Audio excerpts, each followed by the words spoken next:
Kasagaran nato magtan-aw gid ta nga ang usa ka tawo alaot kung mataktak sa trabaho o dili ka eskwela o masunugan og balay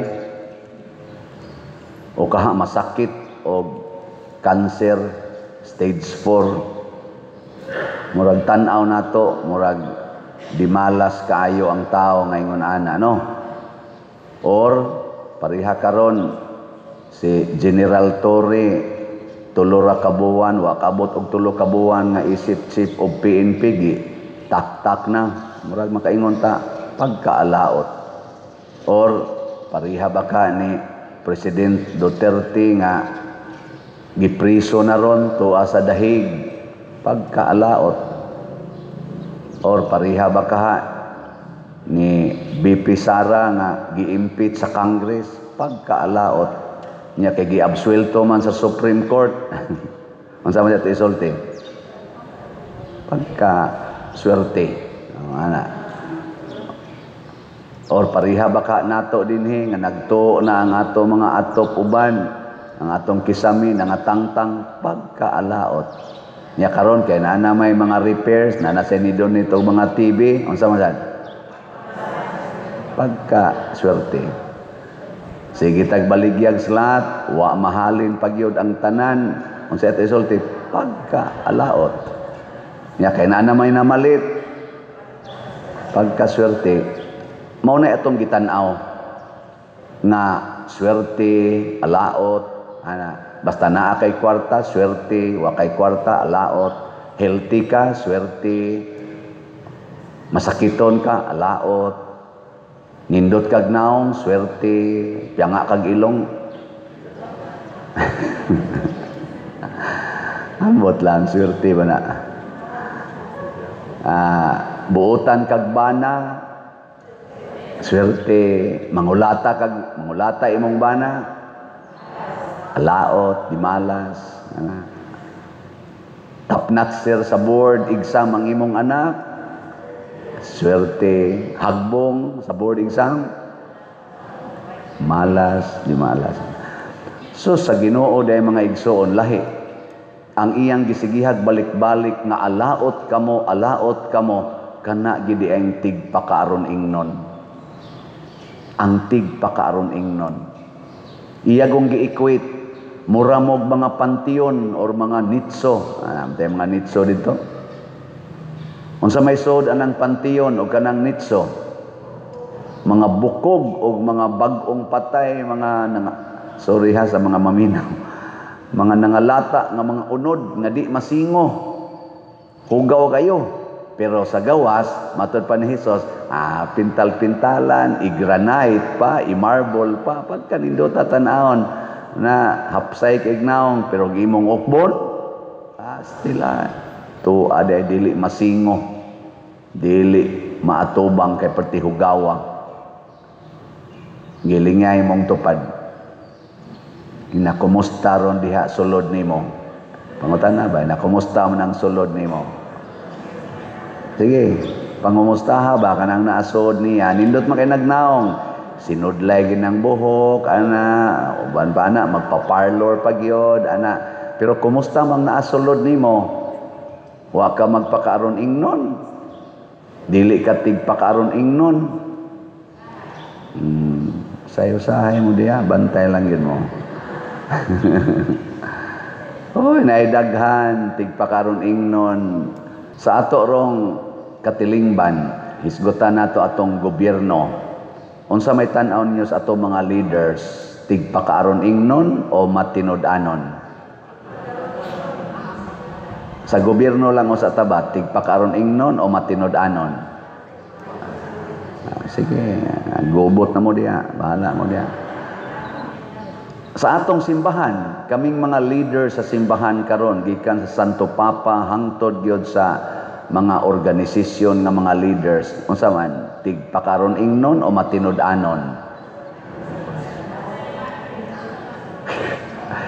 Ay lagi mo pagsigig lalis diha, so tilangon mo.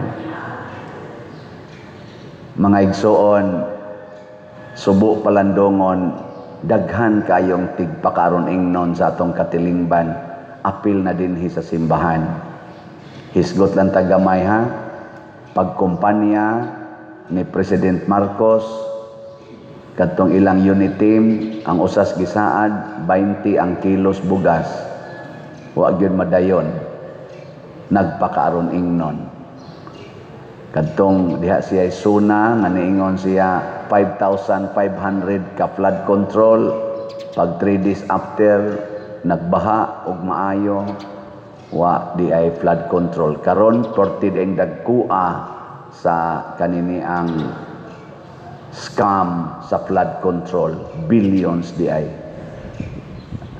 nagpakaaron ingnon. Unit team, wa dangatig usa ka tuig, enemy team, nahimo ng team Marcos o team Sara Duterte, team Bongbong Marcos, team Sara Duterte. Sa una, mag-inisahay sila sa ilang kamot, ang resulta di ay away to the max. Resulta pas impeachment sa iyang gikuptas kamot. Ingon sa siya, why impeachment mahitabo kay di ko gusto ana. Unya dito pagdangtag lag pila ka buwan, impeach na di ay. Tigpakaron ingnon. No? Ato sa tong hisgutan ang katong niaging administrasyon ni ingon si President Duterte, war on drugs, bantay lang mo mga adik o mga poser. Unsa man nagpakaron ingnon o nadayon gyud? Ingon siya, kamong mga NPA, kamong mga komunista, sa kaon tamo des bukid, war against terrorists. Nadayon o wa? Kamo na lay check. Ingon sa siya, build. Kinahanglan dagkuo na to ato mga dalan, konkretoho na to ato mga dalan, himuan na to taytayan, ang mga angayang himuang taytayan. Nadayon wa? Baka mo na lang sa check. Ingon siya, atong increasean ang mga sweldo sa government officials, labi na gyud mga pulis. Nadayon wa? Kamu na lang lagi check lagi. Ay mong pagtingog diha. Mao na atong i-check. Kami sang mga pari, i-check sad mi og unsay among gisulti na dayon ba. Niingon ko nga pamalit mog slot, tukuro ni natong mga butangan. Sama dito sa San Vicente Ferrer, nakuusbo ni atong simbahan. Pamalit na mog slot, na usab wa. Ayun lang tingog. Tukod tag kumbinto, ato pang butangag elevator, palit lang mog slot. Natukod wa. Napay utang. Pero natukod. Tukod eh. Karon din hiningon ta, palit lang mog slot. Di ba taura ni natog TV dinhi, butangan pa nato diag hilifan, nabutang wa. Wa pa.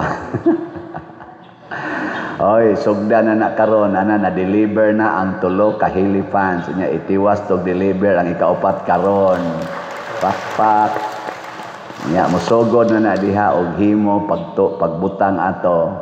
Sunod adlaw mapalid na ng inyong mga brunda. Di tayo hinahinayo la sa nato patuyo kanang igo lang bang mo. Wang alimuot ba. Nya nagplano ta nga maghimo ta og bag-ong adoration chapel. Natukod wa? Plano ta nga maghimo tag bag-ong CR kanang dili na ta mogawas, anhin na lang sa sulod aris altar dapit ang CR. Matukod wa? Pa. Maghimo tag bag-ong social hall kanang maka-accommodate og 150 persons na kanang air condition gyud. Natukod wa? Gyapon ana.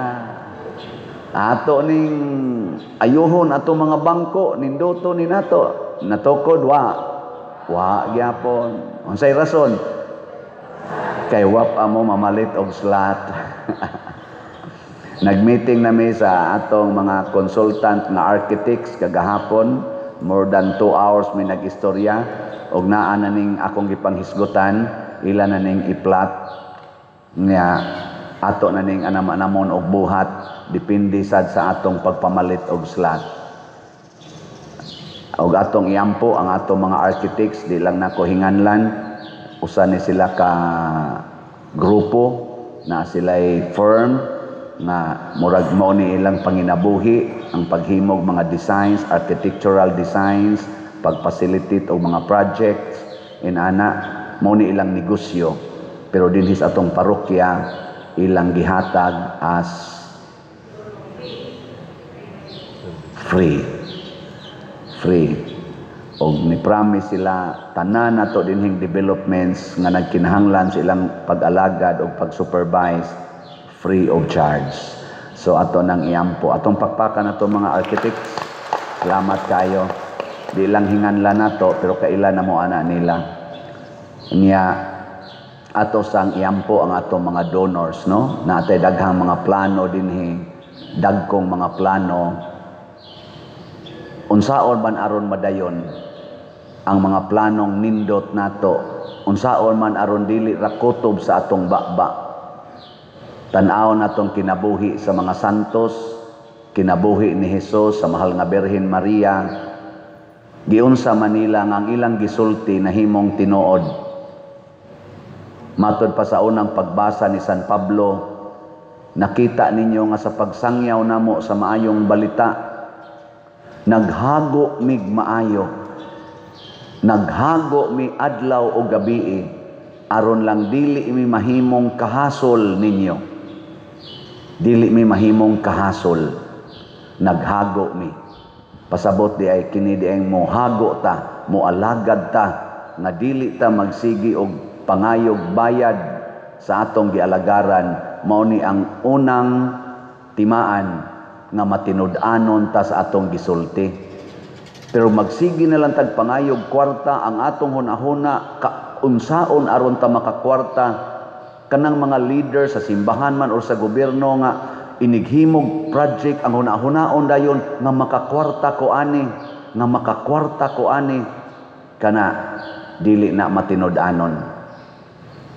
Nya mailhan nato ang mga leaders nga ang kwarta mo igi huna-huna, mga tigpakaron ingnon, kay ngano man ang ilang project substandard, dali kay mga guba, ang uban ghost projects, pero ang ilang kinabuhi millions, billions ang ilang gi-enjoy, makapamalit pag nindot kay mga sakyanan, mga houses, ug dagko kayong mga events ilang kinabuhi, mag-concert, mag-travel, purtig yung haya-haya mamalit pag ilang mga private jets or private planes.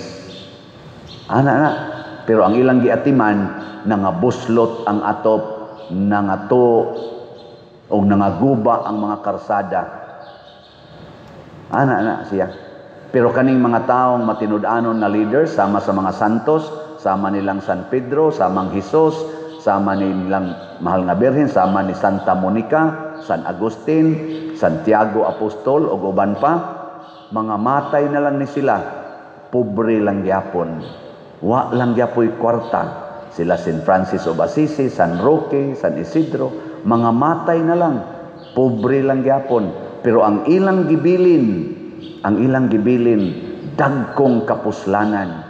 Sama ni Hesus, namatay nga pobre, pero gabilin og simbahan na karon daghang mga kalag ang naluwas.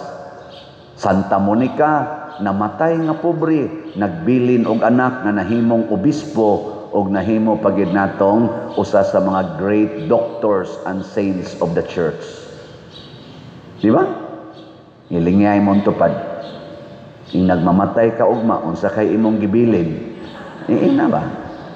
Ing nagmamatay ka ugma, unsay imong gibilin? Nyag mo ingon gani ka, daghang slots. Congratulations. Mamatay ka nga daghang slots. Wa kay balay pagkamatay nimo, wa kay sakyanan, wa gani kay dungog, kay gitamay kas mga tao, pero ang imong gibilin gipahimuslan hangtod pa sa nagtamay nimo.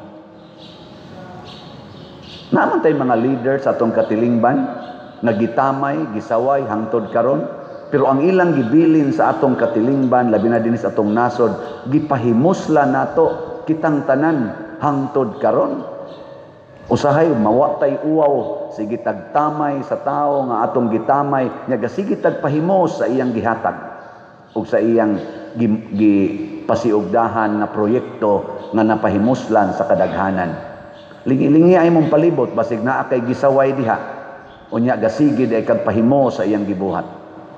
Sama panalitan, naabaroy mayor dire, naghimo og karsada padung sa inyong lugar, nya kontrapartido nimo, sigihan nimo og saway, pero sige kag subay sa karsada ang iyang gibuhat or gipabuhat. Wa kay uwaw.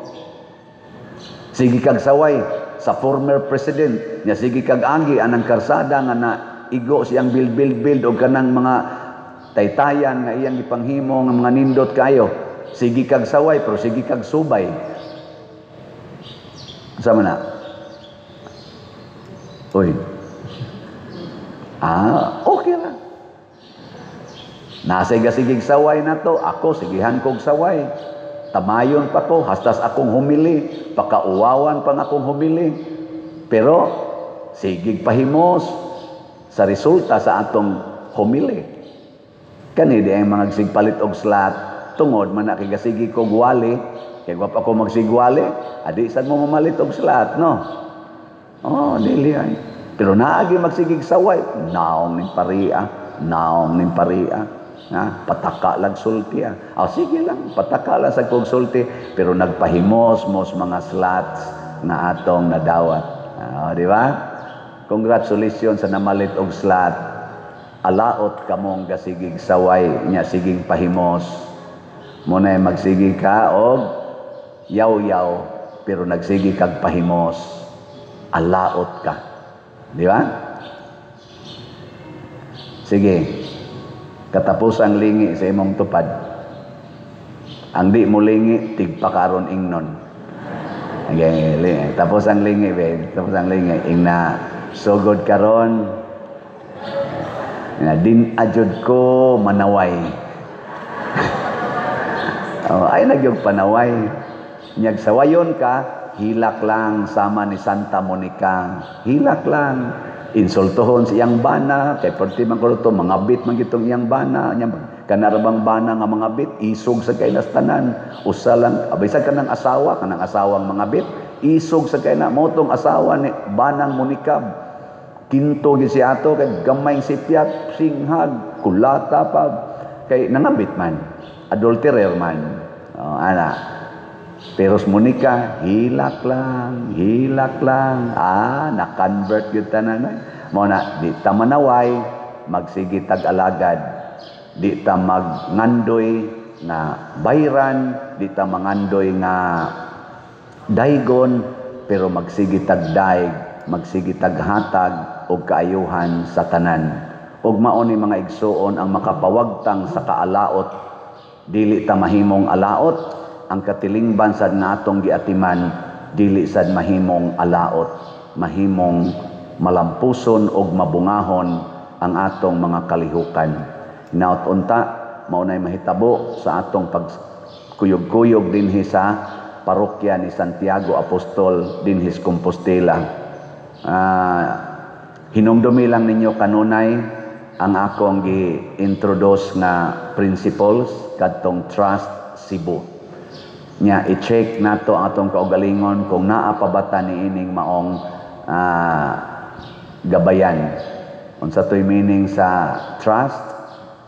Transparency, religiosity, unity, service, and technology. Napabata sa right track? Nya ang Cebu, unsa geto? Clean, economizing, beautiful, and useful. Naapabata sa iyang right track? Og naapagani, padayon. Og wa na gani, please, hunong usa nya i-check. Hain na ni, basig kinahanglan ta mo detour. Ha?